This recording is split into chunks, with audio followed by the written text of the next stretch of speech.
Thank you so much. Good morning, everyone. My name is Jeff Maloney. I'm the mayor of the city of Alhambra for about another 6 weeks. And it's been a nice run, but I'm kind of looking forward to having some of my free time back. But I want to say thank you for allowing both of us to be here today. And I'm excited to be next to my new colleague, Maza. We're old friends, but new colleagues. So I'm glad he's on the council with us. And looking at all these great listings, I wish the city paid the council members more than minimum wage. It'd be great to be able to afford some of these properties. I'd first like to just say, the last time I was in this room was during the campaign when this organization and individual members were very supportive of my campaign, and I greatly appreciate that, and I will never forget that. And I want to say thank you to you for everything that you do for buyers and sellers and people in the community, helping people navigate through the tricky real estate process of buying and selling homes in this area, in particular with the cost of properties. It's a big task, and I appreciate that you do it. So I just wanted to dive right in. I think the way we're going to break this up, I'm going to talk about a few things, focusing on some accomplishments that we've made over the last year or so, and then I'm going to hand it to Ross because he is the future, unlike the old guy like me. I think a lot of people in this area have noticed that over the past decade plus, Alhambra's really changed quite a bit. We've had a lot of reinvestment in our commercial districts.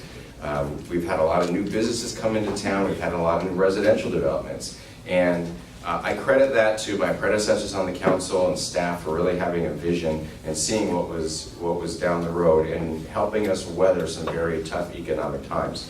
And we're in a pretty good space right now. There's always work to do, but I really appreciate what they've done, and they put us in a good position to prepare for the future.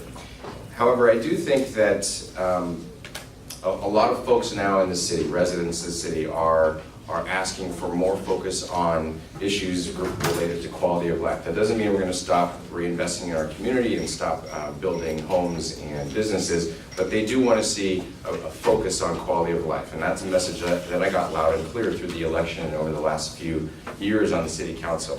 And for me, because of my background, I'm an attorney. I'm the chief counsel for the Santa Monica Mountains Conservancy, which is essentially a state parks agency. So we buy land, we build parks. So that's sort of where I come from. And a lot of my focus has been on things like traffic, pollution, parks, amenities, and community activities. And I think that people really have a real desire for that because it creates a community in any city that you live in. So I'm going to hit on a couple of these topics.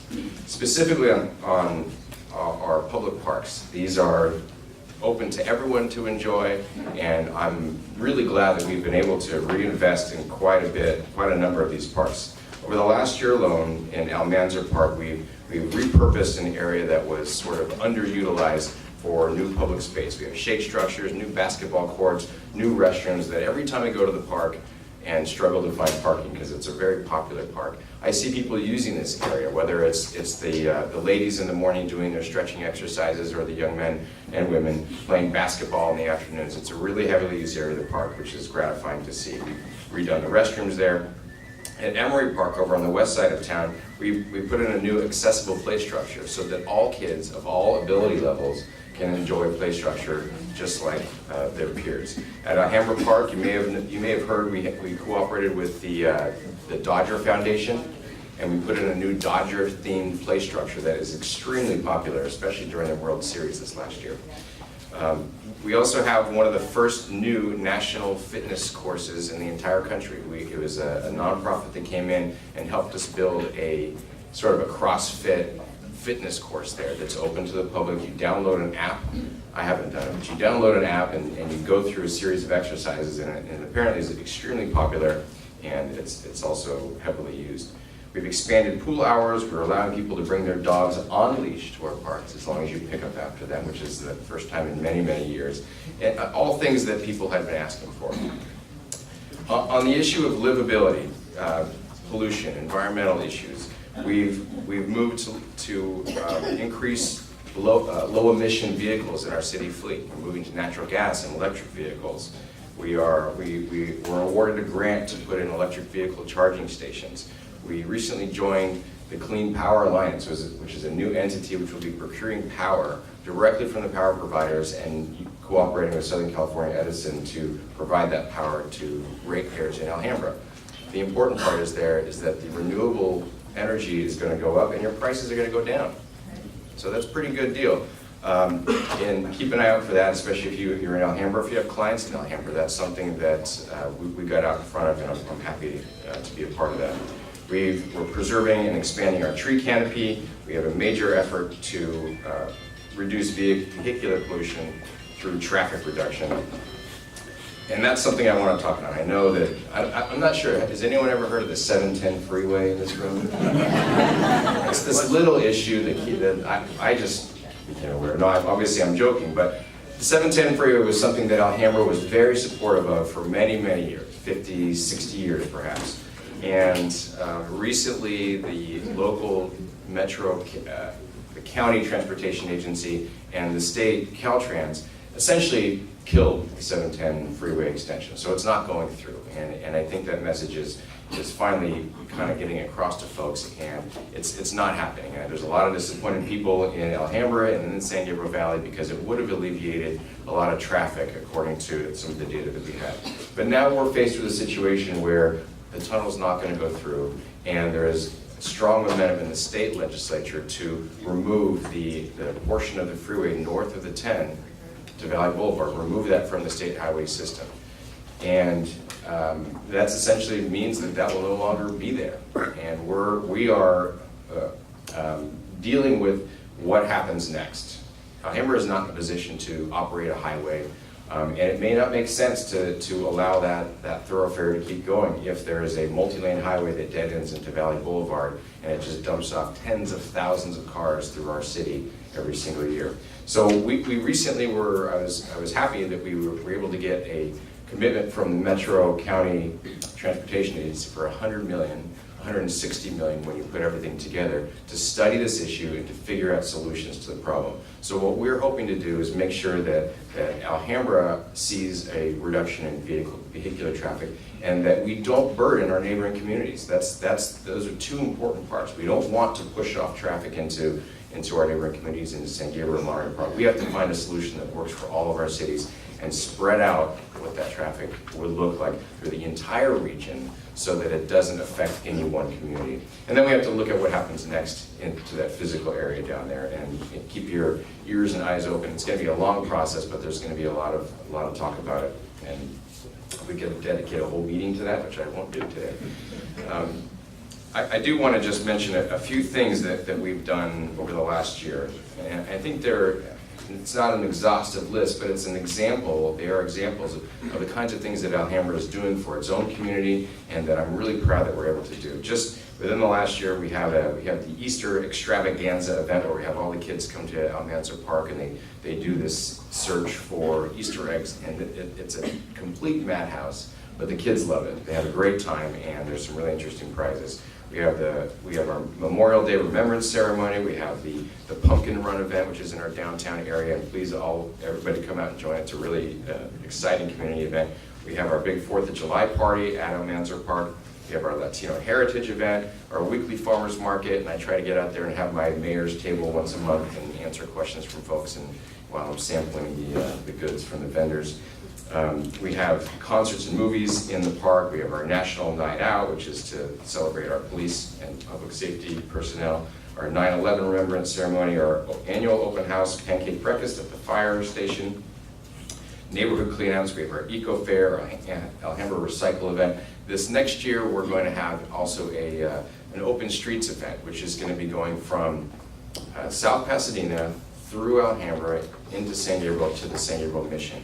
And this is where we close down the streets and we let people ride and bike and walk and push strollers and do whatever they want. And it gives people an opportunity to see our cities in a different light, where they're going to walk right down Main Street, see all of our businesses. Instead of just driving through to get to the destination, they're going to be able to stop and talk to vendors at booths and maybe visit some of our restaurants and kind of see all of our cities in a different light. And I encourage you all to come out and participate in that, just to see the community. That's going to be on Sunday, May 19th of this year.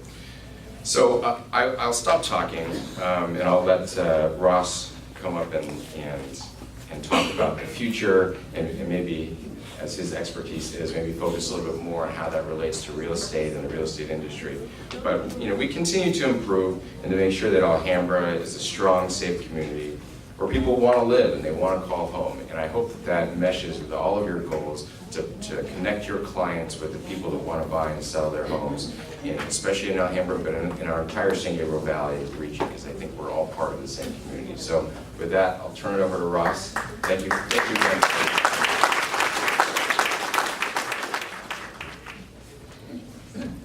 Good morning, everyone. Good morning. I hope you're all well. Happy New Year to you all. It's exciting to be here with you all this morning. Thank you for the invitation. I don't sound as smooth as Mayor Maloney does, but I will do my best. He's an old veteran. Amazing to think that in just a few short days, we will be halfway through the first month of the year. Amazing how quickly time flies. My name is Ross Maza. I am a 20-year residential real estate broker, and I was recently honored, as Mayor Maloney said, with the privilege of being elected to the Alhambra City Council. Very excited about serving my city over the next 4 years and implementing lots of new ideas along with our mayor and our other 3 fellow council members. I've lived in the city of Alhambra since I was a child, and I can definitely say that I'm proud of our city. I've seen the city progress tremendously, tremendous change, growth over the last few decades, and we've become very rich in diversity. A few of the many changes that I remember as examples are the transformation of Main Street. From the mid-'80s up until recently. The shops, the restaurants, the theaters, the newer mixed-use developments. I can remember in the early '80s being a child, a teenager, and riding my bike up and down Main Street and seeing Main Street basically quiet after 7 p.m. Nowadays it's bustling with activity and it doesn't shut down until late. So all good things. Also, the relocation of the Alhambra Police Department into a much bigger and beautiful state-of-the-art building right next to City Hall. I'm proud of that. Proud of the state-of-the-art public library as well. Beautiful library, one of the nicest in the area. So constant progress that has definitely turned Alhambra into what it is today. So our current city council is made up of 5 members, and it's mostly new. We have 3 newly elected members, including myself, and 2 members that were elected as recently as 2016, one of which is our mayor, Mr. Maloney. And as Mayor Maloney mentioned, a lot of what we as council hope to work for and focus on is quality of life for our residents. For example, improving and expanding our green space. Expanding our resident services, improve safety, senior services, etc. One of the major items coming up in 2019 is the city's updated general plan. The general plan is basically a blueprint and vision for our city's direction and goals over the next couple of decades, and includes a lot of resident input. So some of the areas that are addressed by the general plan are land use, mobility, infrastructure, health and safety. And we definitely have a lot of work ahead of us to finalize this general plan to make it balanced and properly address everyone's current and future needs. At the end of the day, what it comes down to is just finding that balance in all areas. That's definitely our goal as council. So I was sworn in on December 10th, exactly 1 month ago. And I can tell you that as I've been involved at the city and being briefed on the happenings of the city, I'm amazed at how complex and involved it is to run a city. The amount of people, the amount of planning, the organization that goes into just behind the scenes is incredible. As residents, sometimes we demand things that really, without realizing how difficult it is to meet some of these demands. So definitely a whole new appreciation for what goes on. and just overwhelmed at what city staff does. So some of my goals for Alhambra while I'm in office are the possible creation of a preservation ordinance in order to reasonably preserve and protect our historic resources. And I say reasonably because, you know, we can't take things to an extreme. We have to find that balance of protecting our heritage and bringing in, of course, new ideas. I'd love to see Alhambra become a nice balance and mix of our city's heritage along with just new up-to-date structures that will better serve our community. And just again, a good overall balance. Also, workforce affordable housing. Not exactly simple, but perhaps by tapping into the proper resources and just being open to new trends and technology, we can really get this moving. Some of the trends that I'm referring to, for example, are 3D printed homes. This is really a reality now. The first 3D printed homes are already being built by a company up in the Bay Area, and the cost to build is incredible. It's about a fifth of what conventional construction would cost, and of course, about a lot of the headaches that comes with traditional construction. Also, shipping container homes. Many of you may have heard of this. It isn't necessarily brand new, but we're starting to see this really take off and be more widely used. You can create very affordable housing with beautiful, modern, minimalist designs out of shipping containers. Again, at a fraction of what conventional construction would cost. So these aren't really far-fetched ideas. They may sound like they are, but they're really not. They're really newer trends that we can realistically implement and really have an impact on our communities, on our housing crisis in the state, and of course on us as realtors. I would love to see Alhambra become sort of an innovator with putting some of these ideas and trends into use. Also, I would like to see our seniors be well taken care of with expanded services to them, the creation of possibly a new senior center, and maybe the improvement of our current and only senior center in Alhambra. I think that making sure our seniors are well taken care of is one of the priorities for myself. So, you know, as realtors, I think that we can all relate to maybe having clients that, you know, at times want to relocate to our own home cities, and then having that proud feeling to say, you know, we're proud of our schools, we're proud of our parks, our streets. That's my goal for the future of Alhambra, just to make our residents proud, basically, to call it home. So very honored to you know, have the opportunity to help lead our community forward, and also excited as a realtor about the many changes that we might be seeing over the next decade or so. So I thank you all for the invitation of having me here this morning, and wish you all a lot of success and prosperity in your business, and that you hopefully all meet all of your goals in 2019. Thank you so much.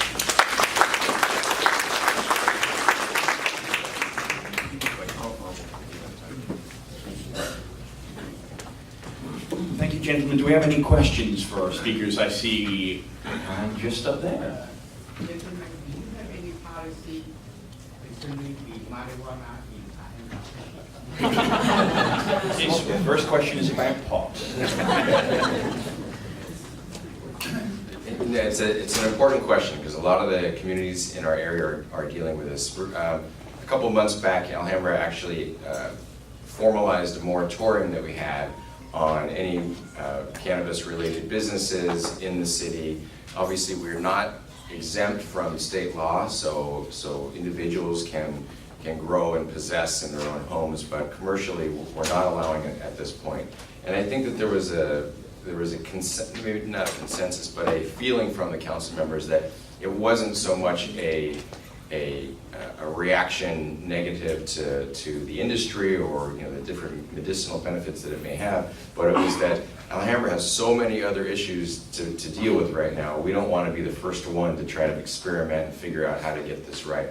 Los Angeles, a lot of our other surrounding communities are developing land use policies, law enforcement policies, all sorts of zoning issues.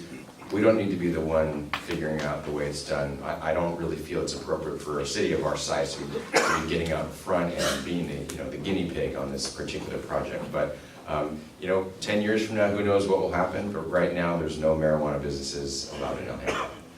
How long is the moratorium? Excuse me. The moratorium originally it was a moratorium. Now it is it's an ordinance in our code, so it is not allowed. There isn't a time limit associated with it.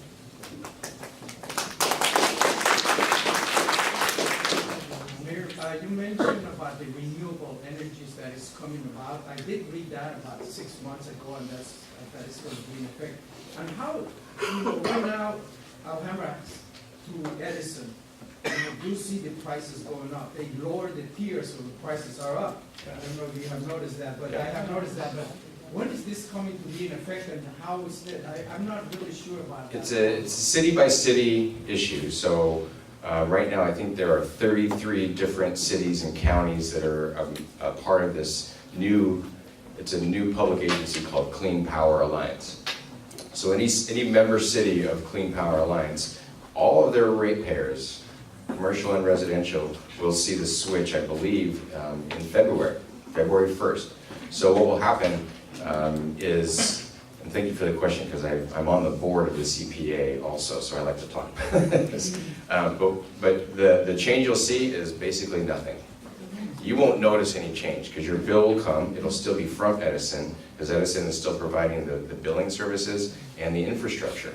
So they'll maintain the power lines, they'll maintain the billing, but if you open your bill and you look and it says where your power comes from, it'll now say Clean Power Alliance instead of Southern California Edison.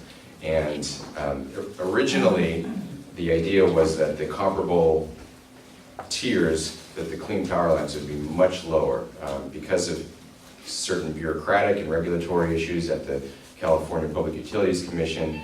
The members of the CPA are being charged a little bit more, but comparably, it'll still be less. So, for example, the base rate for Edison is, I think it's 35% renewables. The default rate for most CPA cities is going to be 50%.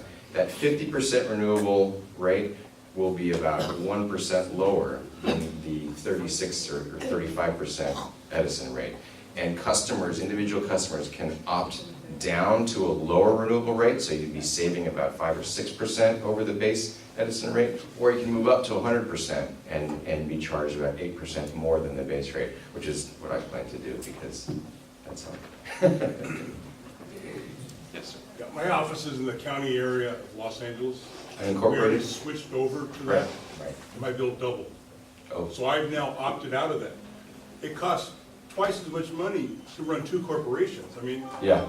you have to That's right. logically think about that. Yeah, and there are going to be differences for all different sorts of customers. And residential, a single-family home is going to be in a much different situation than a business, which is why this flexibility was built in from the very beginning. Some corporations, I know, some companies are saving money, but some aren't. And we've seen an opt-out rate of about 2 or 3%, and that's exactly the way it's supposed to work. So if it doesn't work for an individual entity, a company, then you opt out, and it's done. It's at least in the first couple of months, it's a zero-cost opt-out from the program. And unfortunately, the way it's set up for those zero costs, Yeah. then you're already into the system, and then it takes 6 months to get out. Yeah. So there should be a CPA should have a dedicated help desk that you can be able to call, and the wait time is not. And I hope you've taken advantage of the resources, because they are there. I called and I went through it, and after several hours on the phone, I was able to opt out 6 months down the road. Let's talk. I'm happy to connect you with the right people at CPA. It's a new thing, so there's going to be bumps in the road for sure. I have no doubt about that. But we want to be able to help, because we want the program to be successful. Any other questions?